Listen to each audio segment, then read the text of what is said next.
Beverly நகர் தூய யோவான். யோவான் இங்கிலாந்தில் உள்ள யோர்க்ஷயர் என்னும் இடத்தில் பிறந்தார். இவர் கண்டர்பெரி ஆயரான தியோடரிடமும் ஆதீன தலைவரான அட்ரியனிடமும் கல்வி கற்றார்.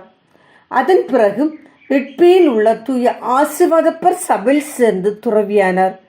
இப்படிப்பட்ட சூழ்நிலையில், அதாவது 687 ஆண்டு, இவர் கக்ஸ்ஹாம் என்னும் இடத்தின் ஆயரானார்.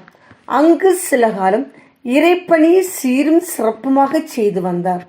அதைத் தொடர்ந்து 705 ஆண்டு யோர்க் என்னும் இடத்தின் ஆயரானார். இறைவனின் திருவருளால் தான் ஏற்றுக்கொண்ட பணிகள் அனைத்தையும் யோவான் மிக சிறப்பாக செய்து வந்தார்.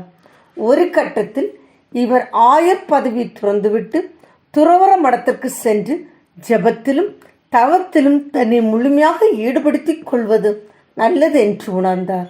எனவே இவர் தன்னுடைய ஆயர் பதவியை துறந்துவிட்டு பெவர்லி நகரில் முன்பு தான் எழுப்பிய துறவற மடத்தில் சேர்ந்து துறவற வாழ்வில் தன்னை முழுமையாக ஈடுபடுத்தி கொண்டார்.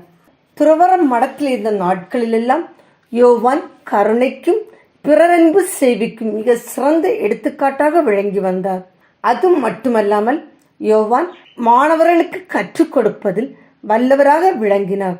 இவர் கற்றுக் கொடுத்ததனால் பயன்பெற்று பின்னாளில் ஒரு புனிதராக உயர்ந்தவர்தான் தூய பீத் என்பவர். யோவான் 721 ஆண்டு உடல்நலம் குன்றி இறையடி சேர்ந்தார்.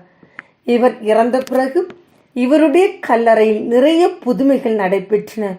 அதனால் இவருடைய கல்லறை இடைக்காலத்தில் ஒரு புனித தலமாக உயர்ந்து நின்றது.